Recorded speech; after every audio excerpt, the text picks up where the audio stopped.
Asa Hutchinson, former Republican governor of Arkansas, and Jonathan Kott, former senior advisor to Democrat Senator Joe Manchin. Great to have both of you with us this morning. Jonathan, let me start with you on this, if I may, because I want to get your reaction to some more of these comments that surfaced in this piece this morning that Peter was referencing about how the president feels about his vice president, Kamala Harris.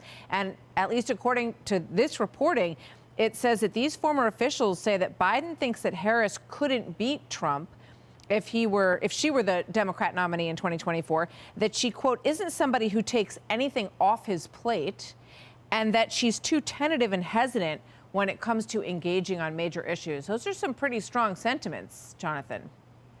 Sure. I would like to see those people put their names to that instead of giving blind quotes. But look, the president and the vice president have done some historic things. So we've faced things in this country. We faced a pandemic, an economic collapse. He's brought us out of all of those things, and it was the Biden-Harris team that did it, just like it was the Obama-Biden team that did it in 2008 and 2012. So I think he's finding a partner in the vice president, and I think they have to find a way to work together. They have to find what she can take off his plate, what he doesn't want to take on. Keep in mind, this is a president who has taken on some of the most historic challenges we've had in our country, and he's beat them, and he's helped us come out of them stronger. So I think the two of them are completely fine, and they're getting ready to run for re-election. I expect they'll win re-election just like they did in 2020, because I think Donald Trump will be running against them. You know, it's interesting, Governor Hutchinson, there's a lot of this sentiment kind of surfacing out there, and we see this on both sides of the aisle when maybe some people in the party are sort of hankering for a change or want to get a message out there. What's your take on these comments surfacing now? What do you think it means politically in sort of the back rooms of the other party? Well, actually, I think what the American people is saying, we do not want to have a repeat of the Biden-Trump campaign. That's not something that intrigues them. They don't see that moving our country forward. And in reference to President Biden, I think his numbers are starting to get locked in. I mean, these are very, very low numbers.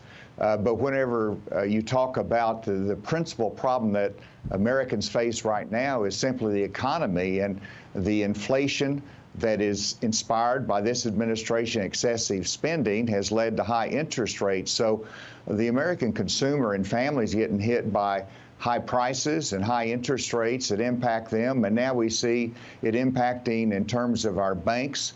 And sure, he took quick action, but my goodness, it all starts with that inflationary pressure from excessive spending. And he's being held accountable, as the president should, and so his numbers reflect that. And of course, then you have the challenges abroad and the weakness that has been shown. So I think this illustrates that the American people are saying, let's have a change in leadership. And I certainly hope that that's not going to be reflective of a Biden-Trump contest in 2024. Interesting. All right, let's pull up this poll because this is a brand new one that came out this morning. These polls are really shocking when you dig into this Wall Street Journal NROC data, which I think just shows a massive amount of pessimism about the future in this country. It's kind of stunning, really. 78% think that the country is going in the wrong direction. And you can compare that to when this president was inaugurated, it was at 49%. So almost a 30% jump in people who feel that we're headed in the wrong direction. People don't think college education is worth it. They think their kids aren't going to be as well off as they are. Jonathan, what's going on in the country? I think we faced a lot of challenges. COVID hit the country and the world hard. Inflation is a global phenomenon. That's why you're seeing inflation rates higher in a lot of European countries. But the president is stepping up to meet all of these challenges. I just think there's going to be time for all of these. If he's stepping up to meet them, Jonathan, why are the numbers going in the wrong direction? Because I think we keep getting challenge after challenge, right? Like we were coming out of inflation was going down, economy was looking better, then we had the SVB bank collapse. We've had these things that just keep popping up, and the president is meeting all of these challenges. I mean, you can say they just keep popping up, but I mean, you know, we also have seen, our people attacked in Syria this morning by an Iranian drone. So there's a question about how strong we are as a nation, what we're projecting, and how good a job we're doing at just running the country. For instance, the Federal Reserve and these banks. I mean, these things don't just happen. They happen because of policy.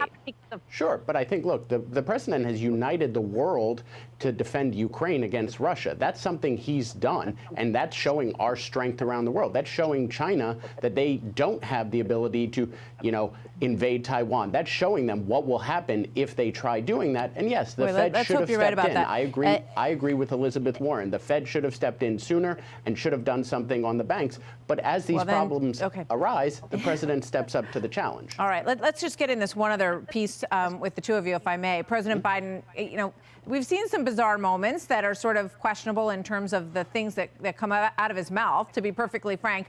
And we've seen 3 of them just over the past 2 days. Watch this. That's all right. We like babies. You don't have to worry about it.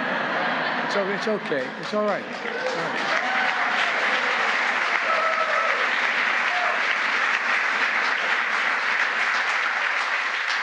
Matter of fact, I like babies better than people. Jill has put messages on my mirror while I'm shaving, so I make sure I see them. And the one that was put in about a year ago was, "Stop trying to make me love you." Help keep guns out of the hands of domestic political advisors. Domestic political advisors. Governor Hutchinson, what do you think about these gaffes?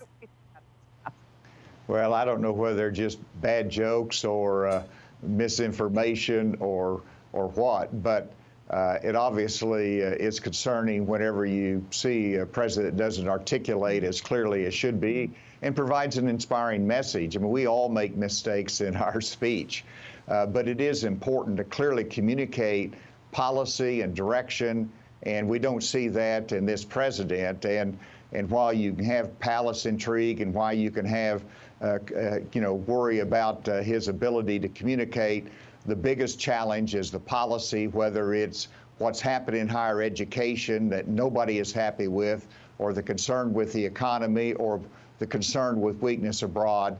That is the overarching concern. These other things are more humorous and disconcerting in a smaller way. Jonathan, are they disconcerting to you, or do they, do you maintain full confidence in this president? Do you want him to run again? Full confidence. I like babies more than adults. I like dogs more than people. But he didn't say that. He said more than humans, I think he said, right? I think he was saying I like babies more than I like adults. And I hope one day to have a marriage that seems as happy and loving as he has with the First Lady. And I think, look, he misspoke. I think he was saying he wants to keep guns out of the hands of domestic terrorists.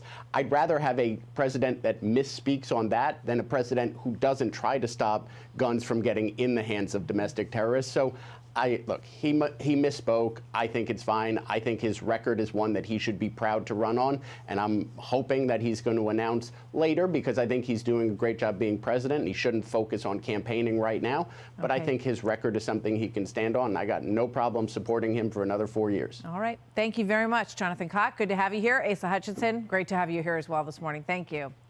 Hey everyone, I'm Emily Campagno. Catch me and my co-hosts Harris Faulkner and Kaylee McEnany on Outnumbered every weekday at 12 p.m. Eastern, or set your DVR.